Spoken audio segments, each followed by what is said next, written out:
33 বছর বয়সে ঈসা নবীকে আল্লাহ আসমানে নিয়ে গেলেন।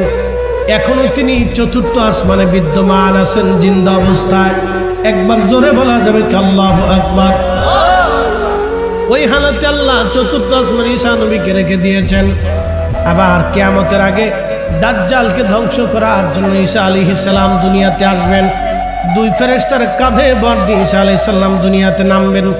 ওই বাইতুল আকসার পাশে একটা সাদা মসজিদ হবে সিরিয়াতে। সাদা মসজিদের সাদা মিনারাতে হযরত ঈসা রুহুল্লাহ আলাইহিস সালাতু ওয়াস সালাম নামবেন। নামার পরে মুসলমানরা সিঁড়ি দিবেন, সিঁড়ি বেয়ে ঈসা আলাইহিস সালাম নামবেন।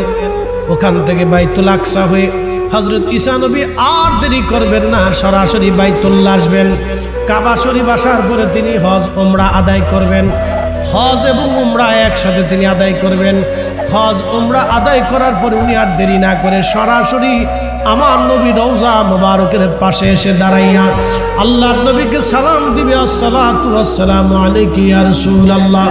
মুস্তাদরাক হাকিম সহিহাইনের ভিতরে ইমাম হাকিম বিশুদ্ধ সনদে লিখতেছেন, হযরত ঈসা নবী যখন আমার নবীকে রওজার পাশে এসে সালাম দিবে, সালাম দেওয়ার সঙ্গে সঙ্গে আমার নবী রওজার ভিতর থেকে সালামের জবাব দিবে।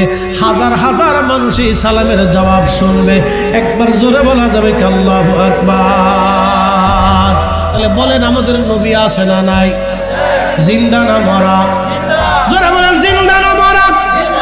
ওরা কারা আমার নবীকে মেরে ফেলতে চায়? ওরা কারা আমার নবীর ক্ষমতাহীন বলে থাকে? ওরা কারা আমার নবীর শানকে ছোট করে দেখে? তার মানে বুঝে গেল আমরা বেদাতি না, ওরাই হলো অরিজিনাল বেদাতি।